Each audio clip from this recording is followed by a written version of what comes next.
Hello everyone. अब हम इस क्लास में क्वेश्चंस करेंगे, एग्जांपल्स करेंगे जो हमने लास्ट क्लास में डोनेशन के बारे में कुछ समझा। जैसे जनरल फंड की बात करें या स्पेसिफिक फंड की बात करें या जनरल डोनेशन स्पेसिफिक डोनेशन के बारे में बात करें, तो उसी के ऊपर अब हम क्वेश्चंस कर देंगे। ठीक है, सबसे पहले मैं जनरल डोनेशन की बात करूँगा जो सिंपल है।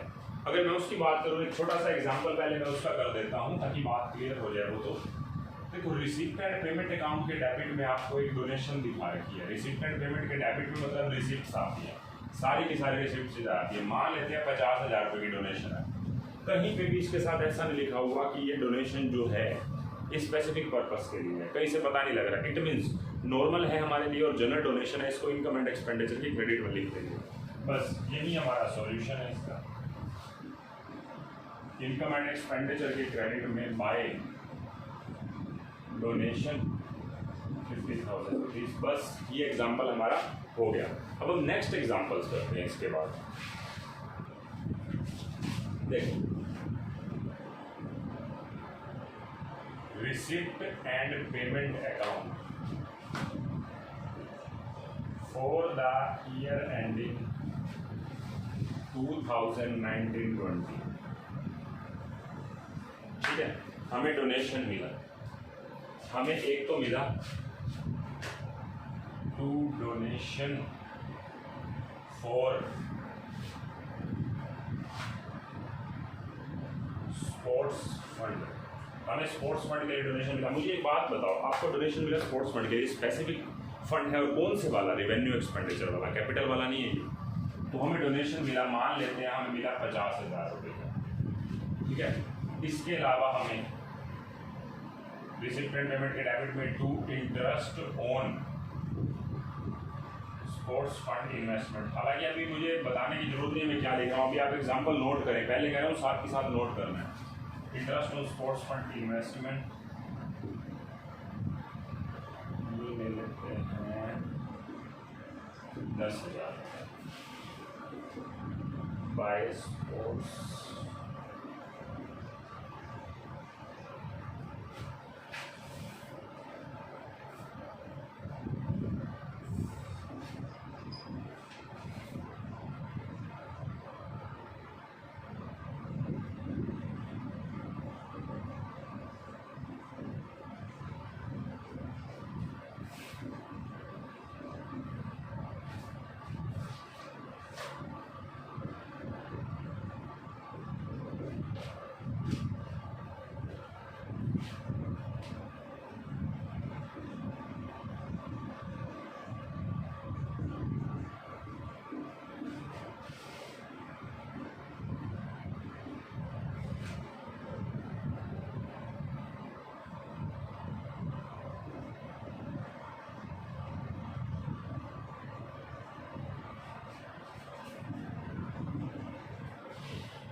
ये हमारे पास बैलेंसेज हैं। आप इसको एक बारी नोट करेंगे। देखो, आपने नोट कर लिया होगा, ये लास्ट लाइन भी नोट कर लेना। How will you deal with this item in the balance sheet of A sports club. Sports club की बैलेंस शीट में आप कैसे ट्रीटमेंट करोगे? हमें ना बनानी तो बैलेंस शीट है, ठीक है, बैलेंस शीट का एक्सट्रैक्ट बनाना है, लेकिन मैं आपको जर्नल एंट्रीज भी सिखाऊंगा क्योंकि जर्नल से ही आप कनेक्ट कर पाते हैं चीज़ों को। ठीक है, मैं आपको ना बैलेंस शीट पहले बना के दिखा रहा हूँ। एज एट 31 मार्च 2020 एक्सट्रैक्ट। ये लाइबिलिटी साइड्स हो गई और ये एसेट्स। एसेट्स में कोई ज़्यादा यूज है नहीं वैसे, तो फिर भी स्पेस रख देते। देखो, आप ना एक चीज चेक करके देखो, ये नहीं है कि मुझे स्पोर्ट्स फंड, देखो आपको ये एक्सपेक्ट दे रखा है रिसिप्ट एंड पेमेंट का। आप समझना बात को, आपको एक तो डोनेशन मिला फॉर स्पोर्ट्स फंड और इंटरेस्ट भी मिला स्पोर्ट्स फंड इन्वेस्टमेंट से। अब आप कहेंगे डोनेशन तो भी मिला, इंटरेस्ट कहाँ से आ गया? आपके पास पहले से भी स्पोर्ट्स फंड पड़ा हुआ था, पहले से भी पड़ा हुआ था। मुझे सिर्फ इतना बताओ, आपने लास्ट क्लास में मेरे से पढ़ा है जब भी आपके पास कोई स्पेसिफिक फंड आता है आप उसको लाइबिलिटी साइड पे दिखाते हैं कि नहीं दिखाते? ठीक है, लाइबिलिटी साइड में हम उसको दिखाते हैं। तो सबसे पहले मैं क्या करूँगा, स्पोर्ट्स फंड जो मेरे पास ऑलरेडी पड़ा हुआ है 1 लाख रुपए का, मैं काम करता हूँ इसको ना थोड़ा स्पेस बनाने के लिए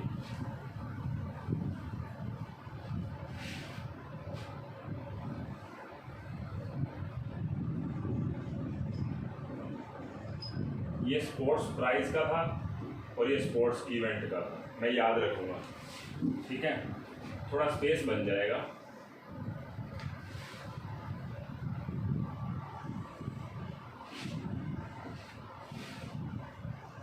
देखो आपके पास स्पोर्ट्स फंड ऑलरेडी पड़ा है ना, कितना 1 लाख रुपए। इसके अगेंस्ट आपके पास इन्वेस्टमेंट भी पड़ी है, आपने ये पैसा ऑलरेडी इन्वेस्ट कर दिया था। ठीक है, तो 12% स्पोर्ट्स फंड इन्वेस्टमेंट कितने रुपए की? 1 लाख। 1 लाख रुपए का स्पोर्ट्स फंड, उसके अगेंस्ट हमने इन्वेस्टमेंट भी कर दी। ये ऑलरेडी पड़ी है, ये इस साल की ट्रांजेक्शन ये पहले बता रहा हूँ, बस आपको ये पता होना चाहिए। इन्वेस्टमेंट आपकी एसेट्स ऐसी साइड आएगी और स्पोर्ट्स फंड आपकी लाइबिलिटी साइड में तब तक दिखाया जाता है जब तक स्पोर्ट्स के ऊपर खर्चे नहीं हो जाते। ठीक है, तो मैं ये मेरे पास पड़ा है इसके अगेंस्ट। ठीक है, अब आगे बढ़ते हैं। हमें डोनेशन और मिला है स्पोर्ट्स फंड का, तो डोनेशन से और मुझे मिला, डोनेशन कितने का आया है? 50,000 रुपये। ठीक है, 50,000 का डोनेशन और इंटरेस्ट भी मिला है। एक बात है ना, देखो अब बात को ध्यान से समझना, इस बात को इम्पोर्टेंट है। आपको डोनेशन ना 10,000 रुपये मिला है, तो सॉरी इंटरेस्ट मिला 10,000 रुपये स्पोर्ट्स फंड इन्वेस्टमेंट में। आप चेक करके देखो आपकी इन्वेस्टमेंट कितने की है। आपकी इन्वेस्टमेंट है 1 लाख रुपए की। अब 1 लाख रुपए की जो इन्वेस्टमेंट पड़ी है वो 12% रेट है, 12%, 12% रेट है। 1 लाख का 12% कितना होता है इंटरेस्ट? 12,000 रुपये। लेकिन आपको मिले कितने हैं? 10,000 रुपये। लेकिन हम फिर भी उसको इंटरेस्ट रिसीव्ड 10,000 और इंटरेस्ट एक्रूड 2,000 इसमें ऐड करेंगे। और इस एक्रूड इंटरेस्ट को, क्योंकि 12 करना है ना, एक्रूड इंटरेस्ट जो हमें मिलना बाकी है उस 2,000 रुपये को एसेट साइड में दिखाएंगे। मैं आपसे एक चीज़ और पूछता हूँ, जब भी आपको कोई इनकम मिलती है जनरली वो कहाँ जाती है? कोई भी इनकम मिलती है वो इनकम जाती है पीएनएल में, अगर आप नॉर्मल प्रॉफिट ऑर्गेनाइजेशन की बात करें।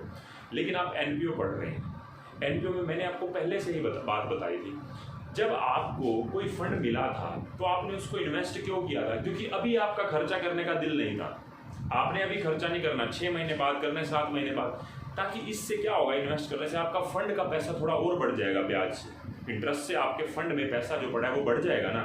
अब मैं इसको इनकम एंड एक्सपेंडिचर में दिखा दूँ इस इनकम को, तो वो गलत है, फिर तो मेरा फंड बढ़ा ही नहीं। मान लो मेरे पास जो फंड आया था 50,000 रुपये, अगर मैं उसमें कुछ इंटरेस्ट ऐड कर देता तो मेरा फंड का पैसा बढ़ेगा। तो आपको ये चीज़ पता होनी चाहिए, इन केस ऑफ एनपीओ जो आपका sports fund, prize fund, match fund, investment से जो इंटरेस्ट आता है वो इनकम एंड एक्सपेंडिचर के क्रेडिट में नहीं जाता, वो किस में चला जाता है? Sports fund, prize fund, match fund में ही ऐड हो जाता है, पहली बात। तो इसी के अंदर ही हम इसको ऐड कर देंगे। लेकिन बात ये है कि 1 लाख का 12% तो 12,000 रुपये बना, लेकिन मिला कितना है? रिसिप्ट में तो 10,000 दिखा रहा है, मतलब मुझे 10,000 रिसीव हो गए और 2,000 एक्रूड है जो कमा लिए लेकिन मिले नहीं, तो मुझे दिखाने पड़ेंगे 12 पूरे। और इसके against accrued interest on investment, sports fund investment में मैं पूरे 2,000 दिखाऊंगा जो कम मिले हैं। तो ये टोटल हो गए। इसके बाद स्पोर्ट्स प्राइज डिस्ट्रीब्यूटेड कितने हुए हैं?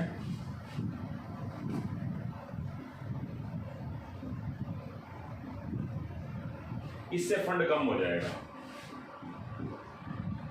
मैंने आपको ये तो बोला था, आपकी लाइबिलिटी कब तक है? जब तक खर्चा नहीं हुआ। खर्चा हो गया उतने रुपए की लाइबिलिटी कम कर दो, बस बात खत्म। कोई ज़्यादा मुश्किल बात थोड़ी ना। जितने रुपए आपके, ध्यान से सुनना, जितने रुपए आपके फंड में पड़े हुए हैं उसमें से जितना खर्चा होता जा रहा है उतने रुपए की लाइबिलिटी अपनी घटाते जाओ, चिंता खत्म करते जाओ, बस यही तो बात थी। 30,000 रुपये के प्राइस डिस्ट्रीब्यूटेड जो है वो लेस करो। फिर उसके बाद स्पोर्ट्स इवेंट पे जो खर्चा हुआ 10,000 रुपये वो भी घटा दो। तो आपके पास 1,50,000 और 12 1,62 में से 40 गया तो 1,22,000 रुपया बस। ठीक है, ये 1,22,000 रुपये मेरे पास स्पोर्ट्स फंड में बचा पड़ा है। ये एक्सट्रैक्ट बनाना था, उसने पूछा था कि बैलेंस शीट में इसको कैसे डील करेंगे। हम इसको जर्नल एंट्री से भी करते हैं, बहुत ज़रूरी है, बहुत ज़रूरी है। किसके लिए? जो समझते हैं चीज़ों को, जो समझना चाहते हैं उनके लिए ज़रूरी है। ठीक है, नहीं तो आपका बुक का क्वेश्चन खत्म हो चुका है। बुक में अगर मैं ऐसी बात करूँ तो 1-2 क्वेश्चन आपके बन गए। अब बात को ध्यान से समझना। मैं इस पॉइंट को मैं एग्जाम्पल को रब कर रहा हूँ।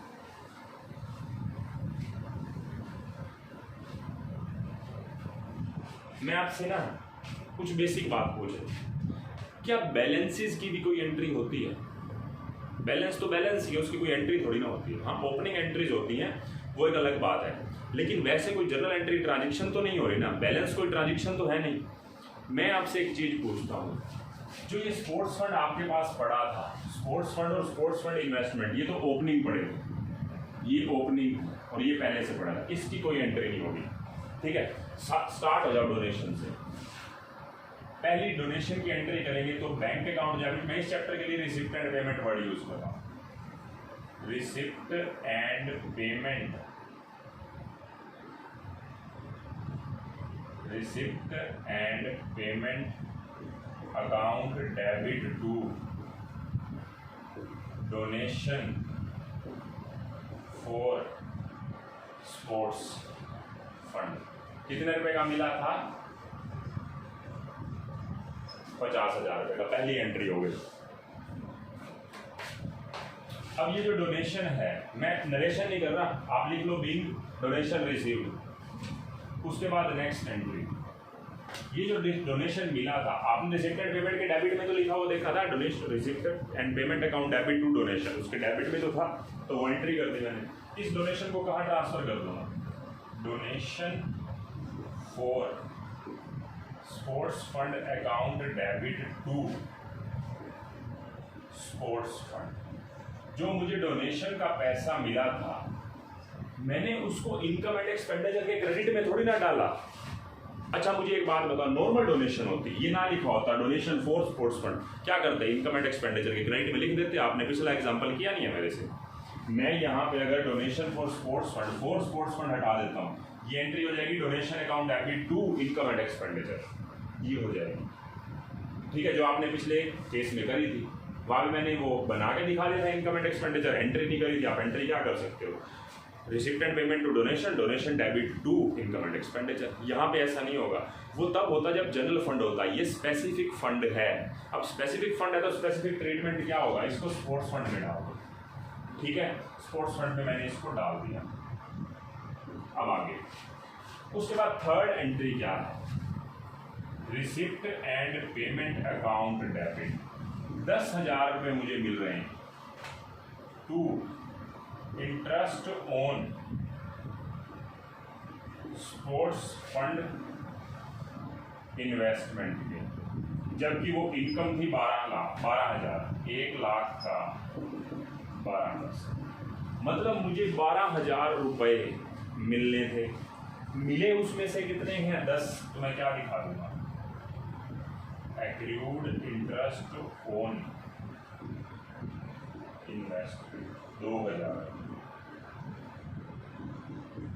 ये आपके रिसिप्ट एंड पेमेंट के डेबिट में आया था इंटरेस्ट 10,000 रुपये। आपको ध्यान होगा, मैं हर एक एंट्री को बता रहा हूँ कौन सी चीज़ कहाँ पे आ रही थी। ठीक है, ये डोनेशन फॉर स्पोर्ट्स फंड देखो, स्पोर्ट्स फंड में ऐड हो गया। अब देखो, आपको रिसिप्ट हुई 10,000 रुपये के इंटरेस्ट की, और ये जो इंटरेस्ट है, जैसे एक बात बताइए, डोनेशन था, अगर ये जनरल पर्पस होता तो इनकम एंड एक्सपेंडिचर में जाता है एज ए इनकम। अब ये इंटरेस्ट है, ये स्पोर्ट्स फंड इन्वेस्टमेंट के नाम का इंटरेस्ट ना होता, वैसे कोई इंटरेस्ट होता तो इनकम एंड एक्सपेंडिचर में चला जाता। लेकिन अब ये कहाँ जाएगा? अब ये कहाँ जाएगा? अब ये जाएगा स्पोर्ट्स फंड में, क्योंकि आप स्पोर्ट्स फंड को बढ़ाने के लिए तो इन्वेस्ट कर रहे थे ताकि कुछ पैसा और बढ़ जाए। तो मैं इसको कहाँ ट्रांसफर कर दूंगा? Interest on sports fund investment account debit to sports fund. देख लो आप, ये वाली एंट्री है ना, ये इंटरेस्ट वाली, इंटरेस्ट कहाँ पे चला गया था, 12,000 पे, देख लो। हाँ मैंने उसको अलग अलग करके जरूर दिखाया, लेकिन आप समझो इसको। मैं ये एंट्री अगर हटा दूँ, आप बात को समझना, बात को आपने समझना है। अगर ये क्रेडिट वाली एंट्री मैं हटा दूँ और ये डेबिट वाली एंट्री हटा दूँ, समझ के देखना, एंट्री क्या बन रही है, receipt and payment to sports fund जो रिसीव हुआ है, और accrued interest on investment debit to sports fund जो है करोगे। ठीक है ना, बात क्लियर। मैंने ये भी समझाया यहाँ से जो स्पोर्ट्स फंड से गया, मैंने ये भी समझा दिया जो 12,000 रुपया है। बिल्कुल बात बिल्कुल क्लियर होनी चाहिए, क्रिस्टल क्लियर होनी चाहिए। ठीक है, अभी तक मैंने ये बताया और ये बताया, उसको मैंने एंट्री में करके बता दिया। तो हालांकि एंट्री 2 ही बनती है, मैंने वो एक करके इसको समझाने के लिए बताई थी। ठीक है, तो ये हमारी एंट्री हो गई। अब अगला, अब स्पोर्ट्स प्राइज डिस्ट्रीब्यूटेड हुए हैं, फिर से बताना मुझे, स्पोर्ट्स प्राइज डिस्ट्रीब्यूटेड मतलब यार स्पोर्ट्स प्राइज एक्सपेंसेस लिख देते हैं, account debit to receipt and payment. Receipt and payment के क्रेडिट में था ना स्पोर्ट्स प्राइज डिस्ट्रीब्यूटेड इस साइड, तो वो रिसिप्ट एंड पेमेंट के अब क्या है, क्रेडिट हो रहा है खुद। कितने रुपए का खर्चा था वो हमारा, 30,000 रुपये का। ये 30, देखो आप खुद समझो, इस इनकम को मैंने इनकम एंड एक्सपेंडिचर में नहीं दिखाया, स्पोर्ट्स फंड में दिखाया। ये दोनों बातों को समझ लो। फिर मैंने इस इनकम को इनकम एंड एक्सपेंडिचर में नहीं डाला, इसको भी स्पोर्ट्स फंड में डाला। इसी तरीके से इस खर्चे को भी मैं इनकम एंड एक्सपेंडिचर में नहीं डालूंगा, स्पोर्ट्स फंड से ही चार्ज करूंगा। तो देखो, जो मैंने खर्चा पे किया है मैं उसको income and expenditure account debit to sports prize expenses 30,000 रुपये मैंने वहाँ लिख दी। अच्छा, ये एक रूट ध्यान रखना, एक रूट यहाँ पे आया हुआ है एसेट साइड में, देखो डेबिट हो रहा है, एसेट डेबिट ही होती है। तो ये हमारा हो गया एक्सपेंसेस उसका। अब मैं यहाँ पे कर रहा हूँ अगली एंट्री, स्पोर्ट्स इवेंट की एंट्री बोलो, sports event account debit to receipt and payment. कितने रुपए, 10,000। तो हम इसको भी चार्ज कर लेंगे इससे।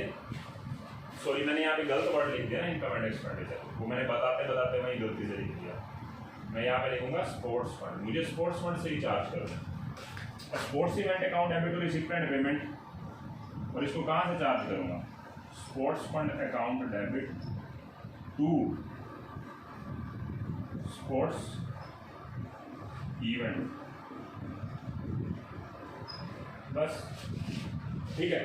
तो ये इनकम जो है वो भी स्पोर्ट्स फंड में गई, ये इंटरेस्ट की इनकम भी स्पोर्ट्स फंड में गई, ये स्पोर्ट्स प्राइज एक्सपेंस का खर्चा भी स्पोर्ट्स फंड से चार्ज हुआ। देखो 30,000 रुपये लेस कर रहा हूँ, और स्पोर्ट्स इवेंट का खर्चा भी स्पोर्ट्स फंड से चार्ज हुआ, हमारा ये फंड बच गया। ये इन्वेस्टमेंट ऐसे ही पड़ी रहेगी, उसका एक्रूड इंटरेस्ट भी दिखाएंगे। मतलब मेरा काम ये था कि मैं सीधा आपको ये चीज़ याद ना करवाऊँ, इसको एंट्री से भी बताऊँ, ताकि आपके माइंड में बिल्कुल पिक्चर क्लियर हो। ठीक है, आपको क्वेश्चन जो मैंने दिया था वो रिसिप्ट एंड पेमेंट के डेबिट में 2 आइटम थी, क्रेडिट में 2 आइटम थी, ऐसा बुक मैंने दे रखा। वो पता क्या करेंगे, 2 बातें जो बैलेंसेस थे स्पोर्ट्स फंड के नाम के और स्पोर्ट्स फंड इन्वेस्टमेंट के, वो प्लस वो 4 बातें सीधा सीरीज में लाइन में लिख देंगे बुक के अंदर।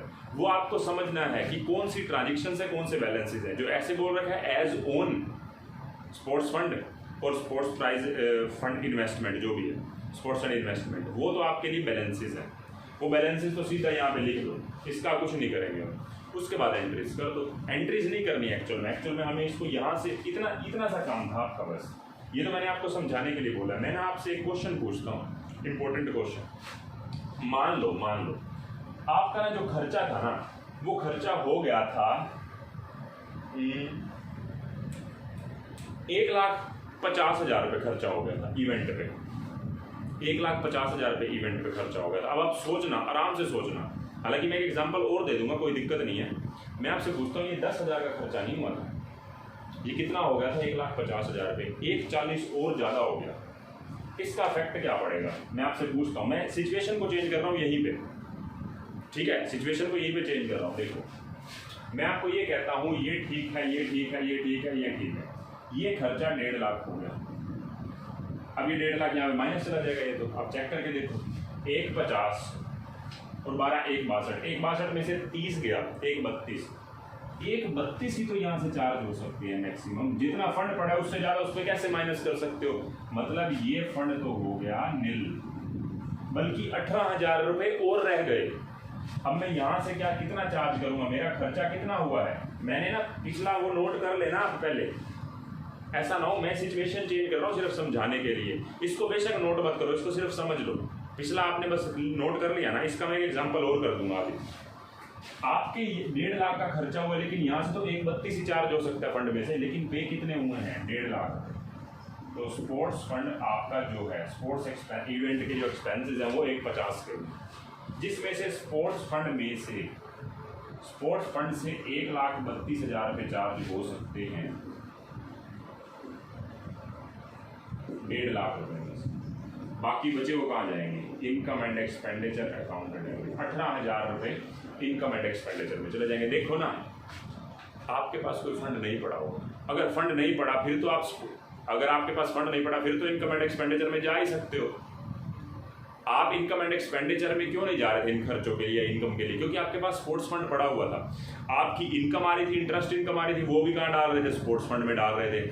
आपके पास कोई डोनेशन आ रहा था स्पोर्ट्स फंड का, वो भी आप स्पोर्ट्स फंड में डाल रहे थे, ना कि इनकम एंड एक्सपेंडिचर में। आपने दोनों को इग्नोर कर दिया, दोनों ही बारी में इनकम एंड एक्सपेंडिचर में नहीं गए।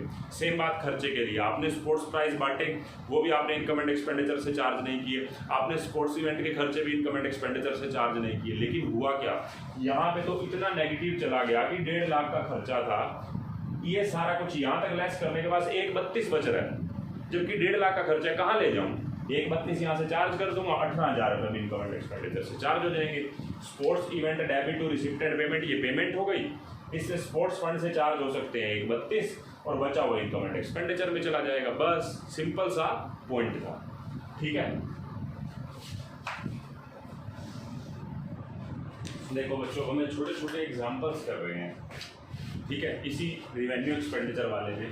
जैसे मैं आपको बोलूँ, रिसिप्ट एंड पेमेंट की क्रेडिट साइड में लिखा हुआ है बाय मैच एक्सपेंसेस, लिखा हुआ है 10,000 रुपये। हमारे मैच के खर्चे हुए हैं किसी एक साल के 10,000 रुपये। हमारे पास कोई साल के अंदर कोई भी डोनेशन नहीं मिला मैच फंड के लिए, ना ही हमारे पास कोई पहले से मैच फंड पड़ा हुआ है ओपनिंग, जैसे पिछले क्वेश्चन में था ना। इट मीन्स अब क्या ट्रीटमेंट करोगे? देखो, जब कुछ ऑप्शन ही नहीं बचा, खर्चे को चार्ज करने के लिए कोई फंड नहीं पड़ा, तो मैं कहाँ से चार्ज करूँगा? इनकम एंड एक्सपेंडिचर से। सीधी सी बात है ना, मतलब मैंने मैच जो करवाए हैं, मैच करवाया मैंने अपनी जेब से करवाया, मेरे को किसी ने डोनेशन नहीं दिया, तो उस खर्चे को कहाँ लेके जाऊँगा? इनकम एंड एक्सपेंडिचर में। सीधी सी बात है, सिंपल सा पॉइंट है। इनकम एंड एक्सपेंडिचर के डेबिट में लिख दोगे टू मैच एक्सपेंसेस, बस बात खत्म। ये था सॉल्यूशन। अगर आपके कोई खर्चे हो लेकिन फंड नहीं पड़ा, ना पहले से ना यहाँ पे कोई रिसीव हुआ, तो ऑब्वियस सी बात है सीधा इनकम एंड एक्सपेंडिचर में डाल के खत्म। लेकिन अगर इसी एग्जांपल में थोड़ा सा और ऐड करूं, मैच फंड ओपनिंग, अब मैंने कोई ईयर नहीं लिखा, सिर्फ ओपनिंग लिख दिया, मतलब साल की स्टार्टिंग में है ₹30,000, ठीक है। डोनेशन फॉर मैच फंड, हमें डोनेशन मिला है, मान लेते हैं 40,000, हमें डोनेशन मिला है 40,000, ठीक है। 40,000 रुपये का हमें डोनेशन मिल गया, और जो मैच करवाए थे ना, ये तो ओपनिंग है, सेल ऑफ, इसको मैं बाद में लिखता हूं, मैच टिकट्स। हमने कोई, देखो अब मैच करवाए तो टिकट्स भी तो बटेंगी, उसकी टिकट्स भी के ऊपर से तो कमाई होगी ना, तो वहां से हमने 20,000 कमाए, ठीक है। अब हमारे पास मैच फंड पड़ा हुआ है ओपनिंग वाला, ₹20,000। बताओ क्या ट्रीटमेंट करोगे? सिर्फ बैलेंस शीट बनानी है, जर्नल एंट्री आपको समझ आ गई होनी चाहिए। लास्ट क्लास में आपके सिलेबस में जर्नल एंट्री पार्ट नहीं है, मैंने आपको समझाने के लिए करवाई थी। आप करना चाहो तो यहाँ पे कर सकते हो। पिछले क्वेश्चन को के सॉल्यूशन को आपने नोटबुक पे लिखा होगा, उससे मैच करके आप जर्नल एंट्रीज कर सकते हो, बिल्कुल कर सकते हो। मैं दोबारा उस पर डिस्कस नहीं कर रहा, ठीक है। मैच फंड, तो मैं अब क्या करूँगा, बैलेंस शीट। तो सबसे पहले आपका लाइबिलिटी साइड में बताओ आप क्या करेंगे। मैच फंड है आपके पास, ओपनिंग वाला पहले से पड़ा है 30,000, और कितना डोनेशन आया है 40,000। सेल कितनी हुई है मैच टिकट की 20,000 रुपये। तो 40 और 20 60, और पहले से पड़ा था 30 90, जिसमें से मैच एक्सपेंसेस सिर्फ हुए हैं कितने के, बहुत कम लिख दिए, इसको मैं कर देता हूँ 50,000 रुपये। आपके हुए हैं 50,000। तो 40 से 70 20 90 में से 50 गया 40,000, ठीक है। अगर मैं case 2 if match expenses rises up to rupees 45,000, rises by rupees 45,000। अगर 45,000 रुपये के खर्चे और हो जाते तो क्या ट्रीटमेंट करते। इस सॉल्यूशन को मैं चेंज क्या करूँगा, 40 और 30 70 और 20 90 90,000 आपका क्या है, 90,000 आपका क्या है जो आपके पास टोटल मैच फंड पड़ा है। कह रखा है कि 50,000 रुपये के तो मैच एक्सपेंसेस हैं, लेकिन अगर ये मैच एक्सपेंसेस और 45,000 और हो जाते, मतलब टोटल कितने हो जाते, 95। आपके पास कितना पड़ा है 90, तो यहाँ से मैं कितने चार्ज कर सकता हूँ, सिर्फ 90। ये केस 2 है, तो मैं यहाँ से कितना चार्ज कर सकता हूँ 90, तो ये हो जाएगा नील। वो जो 5,000 रह गए वो कहाँ चले जाएंगे, इनकम एंड एक्सपेंडिचर के डेबिट में टू मैच एक्सपेंसेस 5,000 रुपये। 95 हुए थे, 90 वहाँ से चार्ज हो गए, 5,000 बस। अगर मान लो ये फंड ही ना पड़ा होता तो सारे के सारे 95 इनकम एंड एक्सपेंडिचर में चले जाते। तो आपका मैंने जो कंसेप्ट है स्पेशल डोनेशन के केस में रिवेन्यू एक्सपेंडिचर वाला कंसेप्ट कवर करवा दिया है, ठीक है। तो आपको ये अच्छे से बहुत अच्छे से समझ आ गया होना चाहिए, ठीक है। अब हम इस क्लास में इतना ही रखेंगे। नेक्स्ट क्लास में हम कैपिटल एक्सपेंडिचर वाले के ऊपर बात करेंगे, और साथ ही साथ हम एक मिक्स क्वेश्चन कर लेंगे। हालांकि उसकी ज़रूरत भी नहीं है मिक्स क्वेश्चन की, फिर भी हम एक कर लेंगे ताकि एक अच्छा सा क्वेश्चन बन जाए जिसमें आपकी सारी बातें कवर हो जाए, ठीक है। तो इस क्लास में इतना ही, बाय बाय।